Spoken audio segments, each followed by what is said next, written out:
Good morning, friends. I'm chuckling because I live in Boston, which is a city, and okay, I think it's off, but a gentleman just pulled up and parked. My office that I'm in faces a street which is pretty busy, and I have big windows, which is awesome for sunlight, not so great for sound. And as I said, a gentleman who's doing construction down the street pulled up and parked and was just like blasting some like jazz funk music. And I was like, as I was sitting down to record, ooh, excuse me. Anyway, there's usually some kind of sound interruption. My partner Kay is also due home, so I'll probably have to take a break for that, but anyway, intro aside, my name is Mackenzie. I'm also known as Emtothethird on Instagram, Ravelry, YouTube, and I currently live in Boston, as I mentioned, and I run a naturally dyed yarn company as well as illustration company where I make project bags and sticker sheets that are all usually knitting themed to some extent. And if you don't already follow me on Instagram, I would send you over there, recommend you to do so. This is how my name is spelled. My username is spelled. And I asked my viewers and followers what type of video they would like to see next. My idea when I asked this question were to do an Ask Me Anything where viewers submit questions that I respond to, which I think will definitely happen at some point, but my other idea was sort of to take you through my knitting journey. And while that was the overwhelming win out of the two options, initially I was thinking that I would share projects and kind of talk about like my progress and journey in knitting through the things that I knit. But since I knew I was recording this video, I've thought a lot about how I got into knitting, what my journey has looked like. And I think it's turned into a different story, but one that I'm really excited to share with you. So I hope that this video won't be like 3 hours long. I don't think it will be. But yeah, there will be some project highlights. I dug up some very old pictures of very early knitting projects that I'm excited to share with you. And yeah, let's get to it. So when I was thinking about how I got into knitting, I realized that it really started with politics for me, which might sound strange. But in California, there was a really big battle during the first election of Obama for gay marriage, which was put on the ballot as a state proposition. And it was called Prop 8, and it was intentionally confusing, as a lot of those propositions are. So no on 8 meant that you were yes for gay marriage, and vice versa.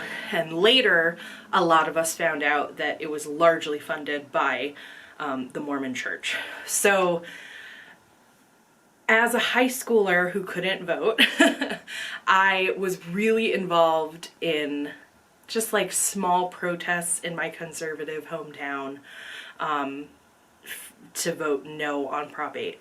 And this was really the first time I felt very passionate about politics, and I was not out at the time, and I was really devastated when the proposition passed and gay marriage was not allowed. And it might seem, again, like this might seem like a weird non sequitur way of going into my knitting journey, but I promise it's relevant. So at that point, I did sort of become more politically minded. And this was a time when, like, as a sort of weirdo teenager, I spent a lot of time on the internet, and a lot of unsupervised time on the internet. And I was really into sort of creative forums, including Flickr for photography, and then which led me into various blogs and LiveJournal. And I ended up following some, like, I guess LiveJournal where you could submit your day in photos. And through this, I was introduced to a woman named Maren, who was from Germany, and she was a feminist. And this was really the first time that I had been introduced to the concept of feminism. And what was so striking about Maren's profile was that she was very into reclaiming being a girl. And that might seem funny, but it was, or like hard to understand, but she was embracing like girlhood and femininity, but in an empowering way. So she was wearing like floral dresses, but was also like definitely influenced by punk culture. And you know, I just was like, wow, I really want to hang out with you and your friends. I think was sort of how I interacted with her photos. And through her, sort of like, you know, there's like this like tree that you end up following. So you learn about someone, she links to someone else, and I learned about zines, and I bought some zines, and they were also, you know, at the time, personal zines were really popular, and it was sort of, people were kind of calling it like the fourth wave of feminism. Now, like, I read about that later, where a lot of riot girl bands were sort of coming up again. This was like a time when Kathleen Hanna, who was the lead singer of Bikini Kill, donated her zine collection to NYU. And so there were like sort of these popular news sites kind of covering some of this, but I was kind of getting into it on like a very sort of grassroots level. So through this, I was introduced to Amber, who I will come back to in a really cool way. But I met Amber through the internet and got some of her zines, and her twins, Miranda, I got some of their zines, and it sort of just started an avalanche of feminism and researching queerness. It was the first time that I was introduced to the word queer. It was the first time I learned about a lot of different types of birth control, because I grew up in a very conservative area and we had abstinence-only sex education. So I had multiple friends who years later were like, you know, I started using a menstrual cup because you told me about it in high school, or I decided to get an IUD, which I had no clue about because you told me about it in high school. And yeah, so I just got really into basically feminism, and I was pretty like kind of tomboy-y at the time. Or I don't know, I just wasn't super feminine, but I saw these like femme people who were wearing pink, and it wasn't weak and it wasn't like girly in the way that I had learned about girls. I don't know, it was just really, really cool. I started listening to a lot of Bikini Kill and a lot of other Riot Girl music, and like, you know, Alanis Morissette and the White Stripes, and yeah, it had a huge impact on my last couple of years of high school. And part of that, which is how it comes to knitting, is that I saw them doing embroidery and handcrafts, and I was like, you know, these people that I really was looking up to, and I was like, I want to do that. Like, that's rad. The way they're talking about this is not a way that I ever thought that it could be, I guess. I had like one really good friend, hi Yvonne, if you're watching, who I was friends with my senior year, who I think we really kind of helped each other get through that last year, which was really tough. And, you know, when she wasn't available, I usually would go hang out with my grandma and aunt for the weekend. And so I really spent a lot of time with them. And one weekend I just said, you know, I tried learning how to knit from a book and I couldn't do it. So we went to this small yarn store in Burbank that doesn't exist anymore. And we bought a couple of skeins, and, you know, they sat me down at a table and just showed me the knit stitch. In my memory, we were there for a very short period of time, probably 20 minutes, I think. And that's what I did for the rest of the weekend. I just knit, and it was, you know, my needles were too big for the yarn. I remember it starting about this wide and just getting like this, and there were holes in it. And I don't remember sort of what came of that, but that was my first time being taught how to knit. And then at some point further down the line, closer to when I was graduating, I was at Joann's with my mom, and I saw a skein of a red heart that, you know, one of those like really massive skeins of 100% acrylic in hot pink that was like $2, and asked if I could get it, and she was like, sure, fine. And I just was knitting these, I think it was mostly practice, like I was just knitting these big rectangles, and it was, and I was knitting in class, which was the beginning of that, and people were kind of commenting on it, but not really, you know, nothing came of it. That really just kind of started it all, that giant skein of red heart. And again, that pink was part of this sort of introduction to feminism that I was having, and seeing it as an empowering color for the first time.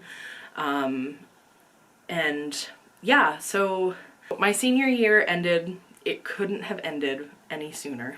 I really hated high school. I don't know if anyone does like it, but I particularly despised it. And I couldn't wait to just move on to the next thing.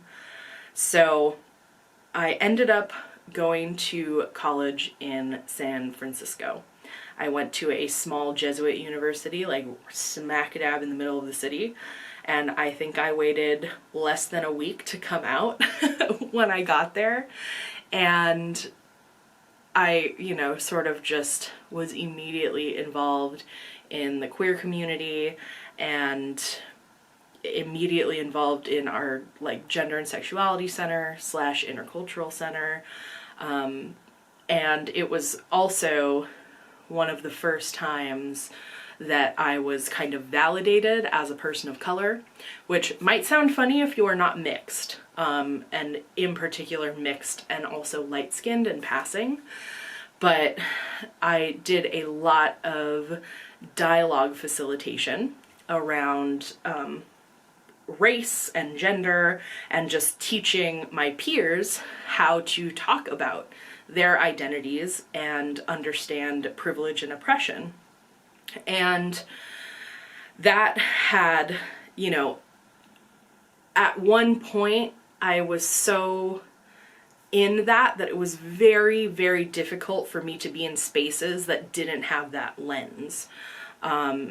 And I'm very lucky to have had mentors, and still have mentors, who, you know, were very patient with me to teach me about about sort of how to incorporate self-care into a social justice practice.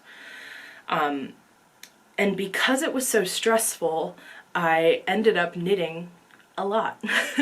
And I think that year for Christmas, after my first semester away at college, everyone got scarves. I don't think they were particularly good scarves. But I also had a friend in the dorms who was a knitter, and we would go to this yarn store that at the time was in the Sunset, which is sort of like, I mean, it's still San Francisco, but it's sort of like the suburbs of San Francisco. And I believe he ran this like very tiny store out of his garage or like basement or something. And he had this skein winder set up that he would have to like block the door in order to pop up and like wind the skein, and then when it finished it would like expand and possibly hit you if you were too close to it. And so me and my friend would go there, and I think he ended up being the person who put together like one of the sort of first Etsy, like the Bazaar. And it was very much like the heyday of Etsy, where people were creating art and crafts and making a living off of it. So there was a lot of news coverage about that. Knitting was like pretty cool. You know, so yeah, it's just, I just kept knitting, and I never took a class, which I don't know that that's something to brag about, because there were things that I did wrong, like I purled and twisted my stitches for years before realizing it. But I just kept picking patterns that were a little bit harder and a little bit harder and a little bit harder, and I knit. And you know, I knit like my first pair of socks with completely wrong yarn because I didn't know, you know, what was appropriate yarn for sock yarn. And when I say that, I mean it was like a single and like probably merino. And I learned how to knit, you know, not just on DPNs. For a long time I knit hats using DPNs, and then learned about circulars, and it was like mind blown. So really I knit all through college. I overworked myself tremendously throughout college. I had an on-campus job in addition to taking classes full-time, and I was in a terrible relationship on top of that. And I worked at a tattoo shop where I was a piercing apprentice for almost 2 years. I think probably halfway through my sophomore year through my senior year, I worked at a tattoo shop. And, you know, I learned to sleep on the bus. I did knit at the shop when, you know, we were having downtime, but the 3 years that I was in college, because I graduated after 3 years, I was kind of a shell of myself because I was just working so hard, and I thought that's what I had to do to be successful. But I really ended up burning myself out. The semester where I left my terrible ex, I failed a class and I almost lost both of those jobs. So, you know, I learned a lot.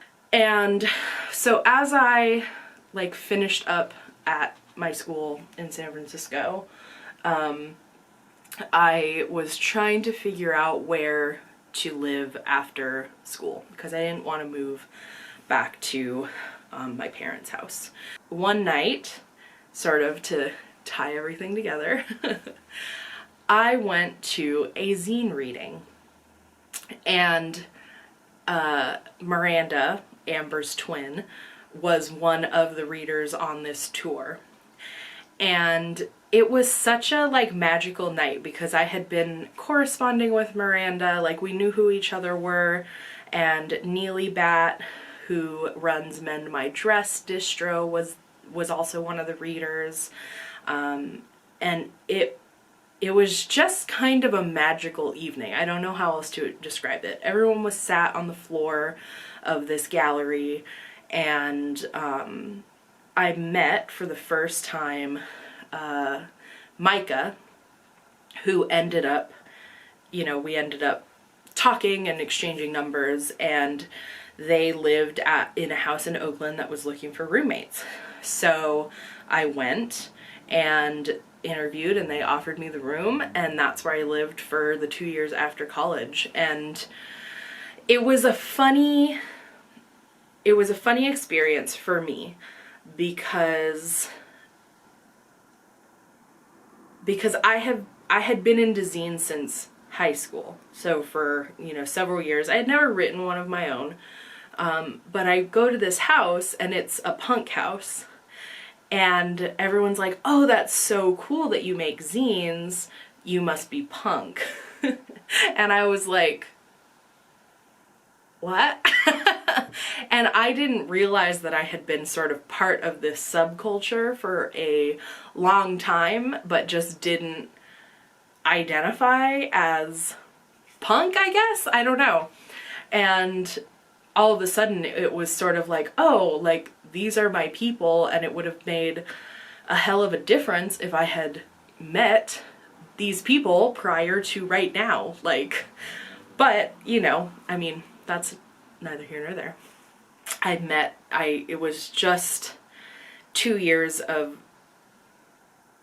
not having to worry about school for the first time in my conscious memory. Living in this punk house, being introduced to all kinds of people and this culture that was so expansive, and going to house shows and traveling to zine fests. And then I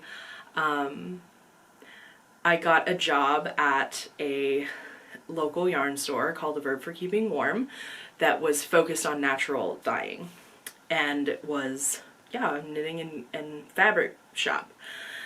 And this really took, like, I during this whole time I was knitting, I was posting on Instagram, involved in, Ravelry, but all of a sudden I was like really meeting a bunch of people who were kind of like famous within the yarn industry because they were coming to Verb, and learning a lot about knitting as a skill, and like honing my skill, because there were experts around me who I could ask questions to for the first time. And it was a really rad 2 years. And this is when I started making my own zines and traveling to zine fests and sharing my love of knitting, and, just sort of just growing immensely fast, mentally. And it was a really cool time, and it was hard. I am romanticizing it in the moment, but I really didn't have a lot of money at all, and I couldn't have done it without support of my family, so I'm very privileged in that sense. And but I funded my way to Chicago for the Chicago Zine Fest, where I met my friend Fiona Avocado, who is also a zinester and knitter, and we've been friends since. And I went to the Portland Zine Symposium, where I met Amber for the first time.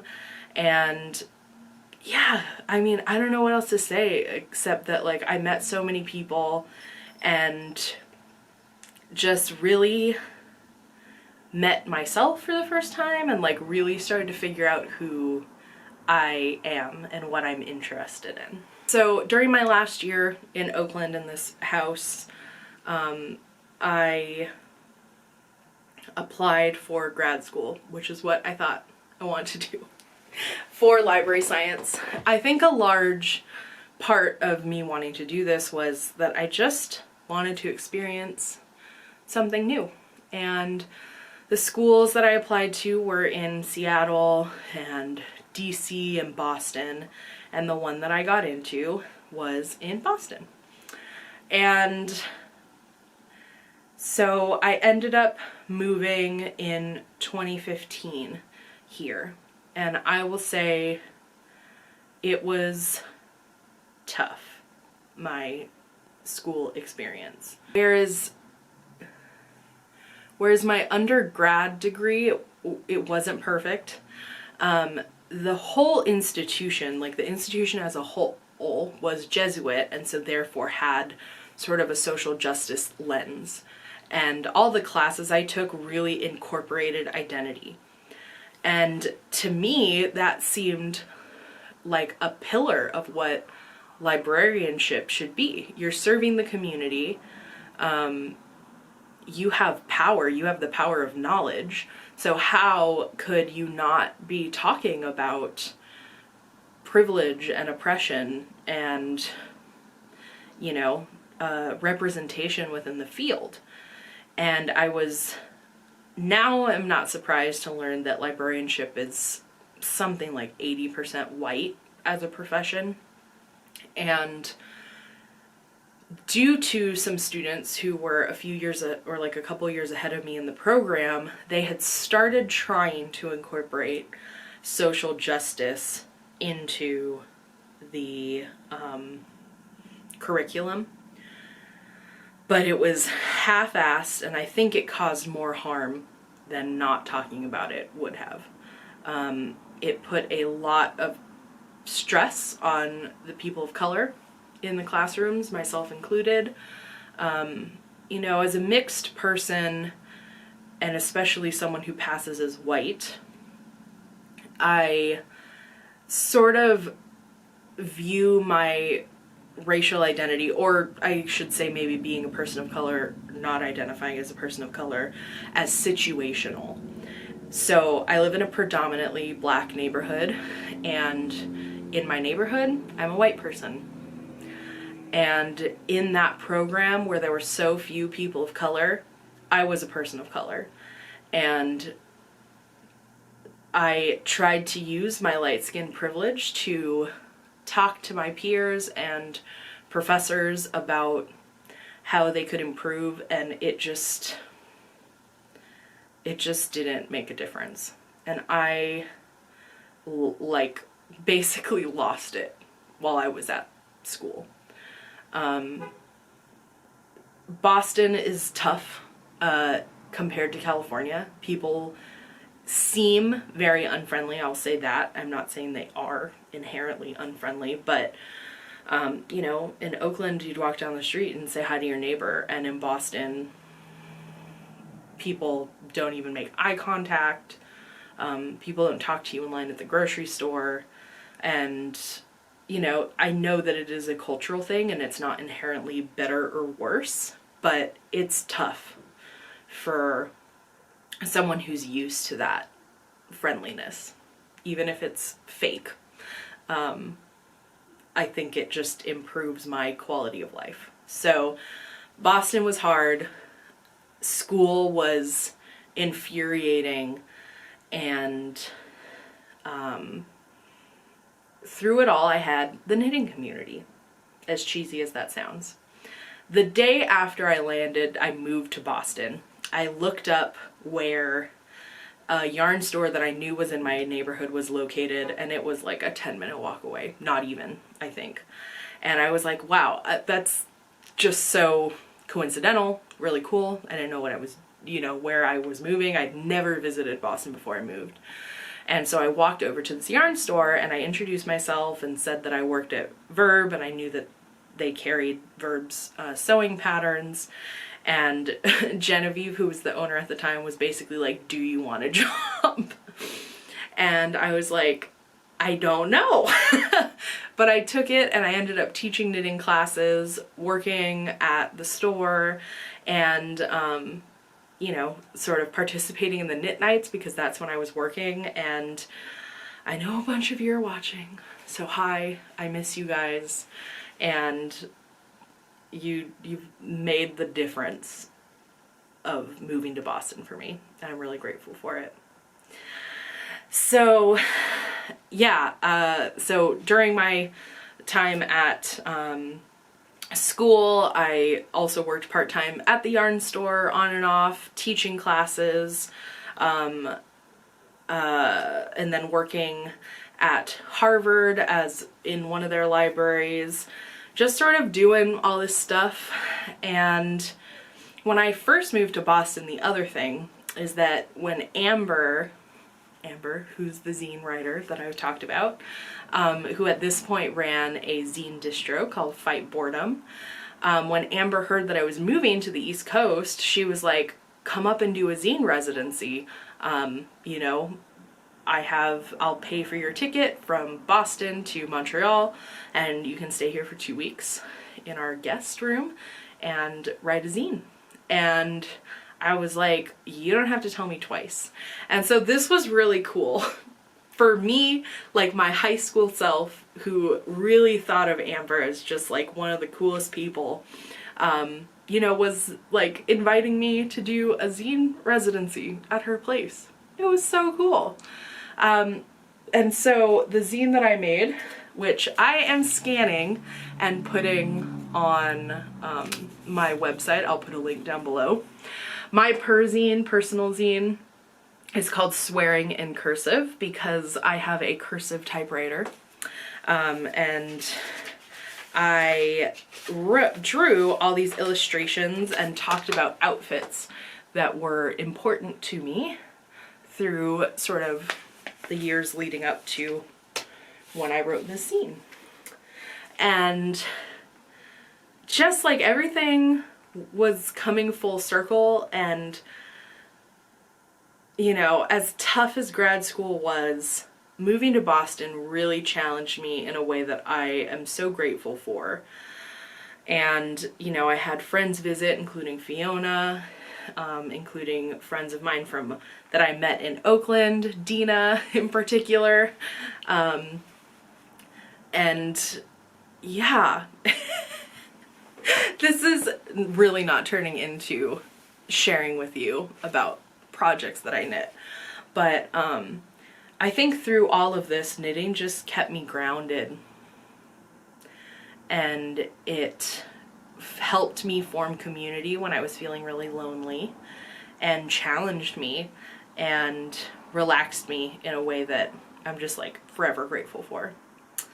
And during my last year of grad school, which was admittedly the hardest because it was so close to being over, I was at the end of my rope, and I started, you know, with encouragement from Kay, started going to therapy and got on antidepressants, which has just made the biggest difference in my life in dealing with my anxiety.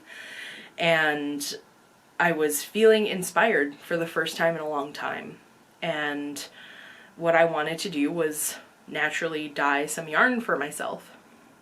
And so I bought some pots and I started doing that, and I was like, whoa, this is challenging me in another way that is really exciting, because, you know, there's so many factors in natural dyeing. And Kay and I lived with our roommate Erin at the time, who was a biologist and worked in labs and managed a bunch of undergrad students in her lab that helped her.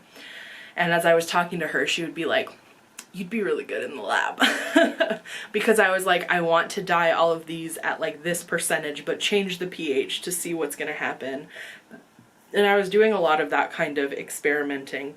But it was also hard because we all shared the kitchen, and that's continues to be what's difficult about it now, even though Kay and I live together and it's just us. You know, just the time and space and resources to do that. But at the time I was just like, you know what? I can't imagine doing anything aside from something creative and something within the realm of the knitting world, because that has been the one thing that has been consistent through all of this. And so I did it, and here I am, I think about 3 years later, and you know, my goal is to be able to do Emtothethird full time and part of it is this YouTube channel, part of it is your support in buying illustrations and stickers, and even just following me and subscribing to me here on YouTube and Instagram.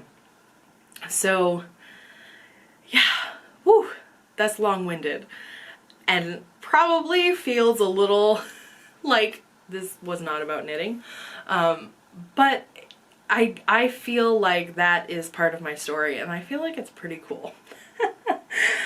You know, the last, like, since I left grad school, and am working as a librarian, and yet still, you know, my drive and energy force are sort of mostly replenished by doing knitting and fiber arts. I'm just grateful for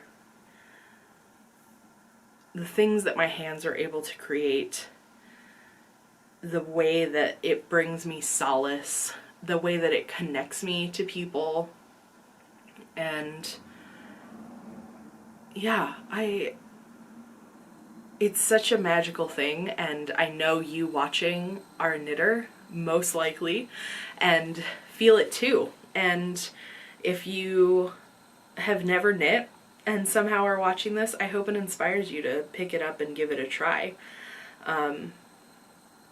You know, at this point I've been knitting over 10 years, and it's just still somehow endlessly fascinating and captivating to work on a project. And I hope to continue sharing that love and inspiration of the craft with you through this channel, through my Instagram, and through the yarn that I've, you know, started creating. I think it's pretty cool. I'm really, really grateful if you stuck with me through this. At least it wasn't 3 hours, although, you know, we're kind of getting up there. I hope you'll click through the link that I have shared down below to the zine that's on my blog, and I hope you enjoy that. And I'll be doing an Ask Me Anything next. Whether that's while I'm knitting or while I'm drawing, I'm not sure. But if you have a question for me, if you want me to elaborate about any of the things that I talked about, please leave a comment below. Yeah, I'm just really grateful to be here and to be doing this. And I'll talk to you soon. Bye, guys.